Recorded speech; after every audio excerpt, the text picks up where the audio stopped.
Doldrums, Coventry City soon became the talk of football, thanks mainly to Jimmy Hill.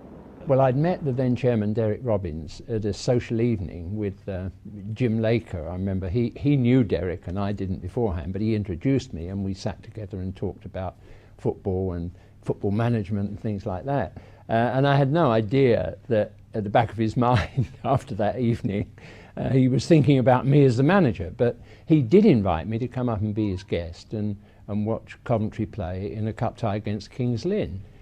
Which I did. I didn't actually sit on the posh side where all the directors were. I sat on the other side and watched Coventry lose 2-1.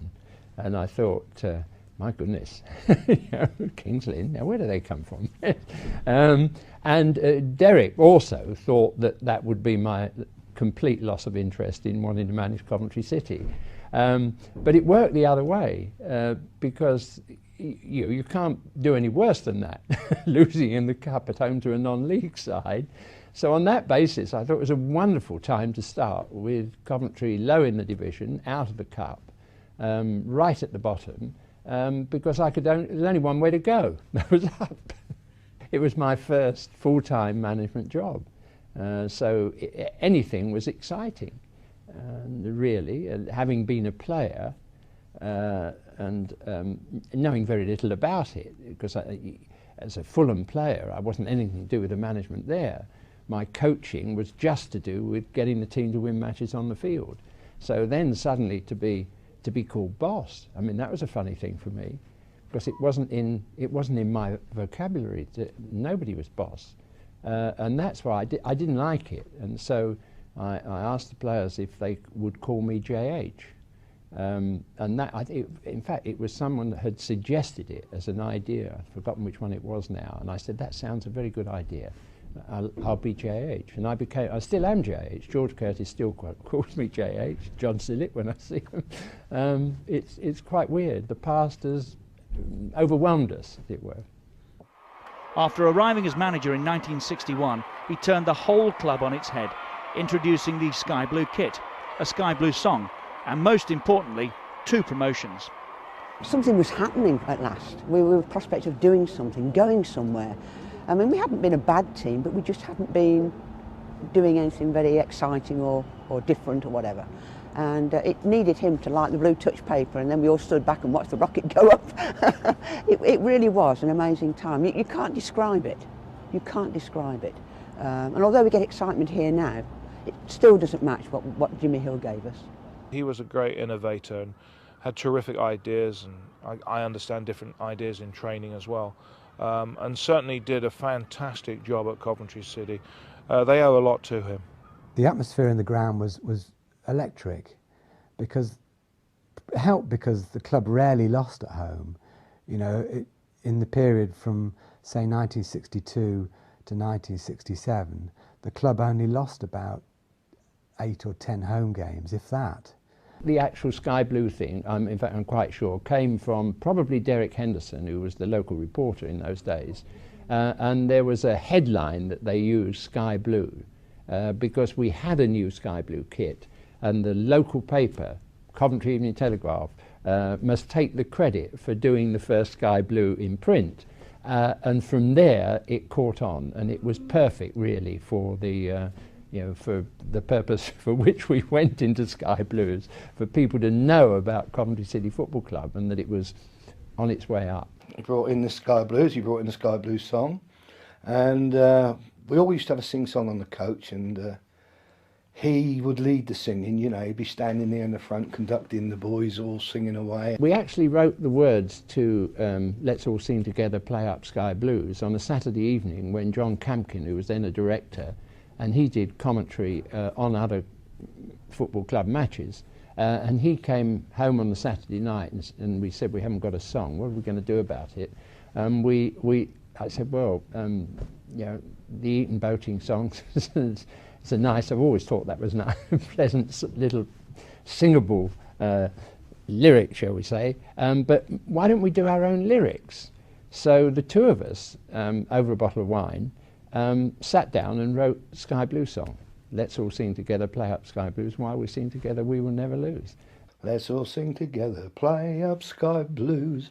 While we sing together, we will never lose. Let's all sing together, play up Sky Blues. Proud Posh or Tottenham, United or anyone, they won't defeat us, we'll fight till the game is won.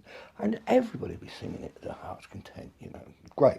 And it's a wonder that nobody in the league didn't complain that we were getting a special advantage from our crowd and not giving the visitors the reception they deserved, and that they were not playing on an even keel.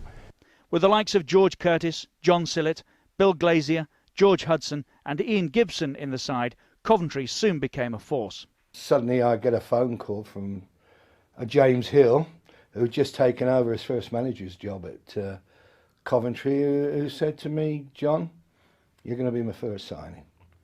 I remember coming up the M1, which had just opened, and my brother had come with me. We were playing Burnley in a festival match, it was, and friendly for the cathedral.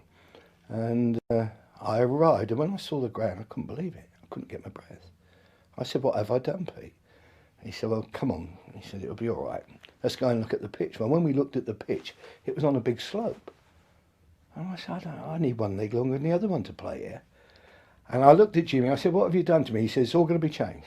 He said, "By the time this season ends, you come back next season for pre-season training, it'll all be changed." And sure enough, right to his word, it had all changed. It was Jimmy Hill, and together with the chairman, Derek Robbins, who instigated almost like a clean sweep of the stadium. And in 5 years, they put up 3 brand new stands. They reached the FA Cup 6th round in 1963 as a third division side, and only eventual winners Manchester United were able to stop their momentum. But it was their success in the league that made everyone sit up and take notice. The third division championship in 1964 was soon followed by the second division title in 1967. A record crowd of over 51,000 packed into Highfield Road to watch Coventry clinch that title against Wolves. That was an extraordinary afternoon. I mean, it's an unforgettable one. It wasn't only an afternoon, because we didn't go to bed early that night. I watched the game from on the terrace and in front of the Sky Blue stand. 51,455 people crammed in here, and they were literally everywhere. They were on top of the stand roofs, they were climbed up the floodlight pylons, they were on top of the little bars that was placed on the spine cot on the roofs.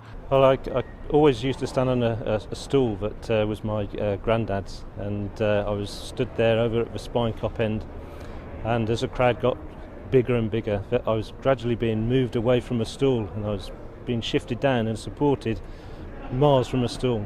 But to have 51,500 people in at a stadium that, I look at the crowds these days, 14,000, 15,000, and you wonder where they all come from. But it really was a most exciting occasion. We let the kids come down on the side of the pitch, basically, so that, we had to, because there were so many people, and it's not the biggest ground in the world. They took me above their heads, carried me down onto the pitch, and I sat watching the match from the pitch side. And honestly don't remember much about the game. I was more worried about my dad standing behind me. And it made such an atmosphere for the game. And of course, with a little help from above, we didn't lose it in those circumstances. I mean, Wolverhampton were a much bigger club than Coventry in those days, and they had brought masses of people over expecting to be able to see the game. And they all did see the game, 51,500 people. I mean, you could have killed for a ticket, and the ground was absolutely jam-packed.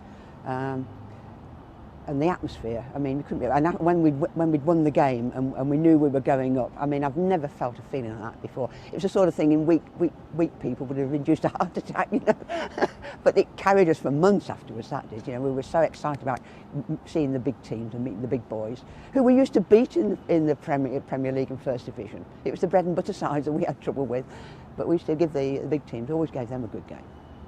The Jimmy Hill era lasted 6 years. He resigned to join ITV Sport in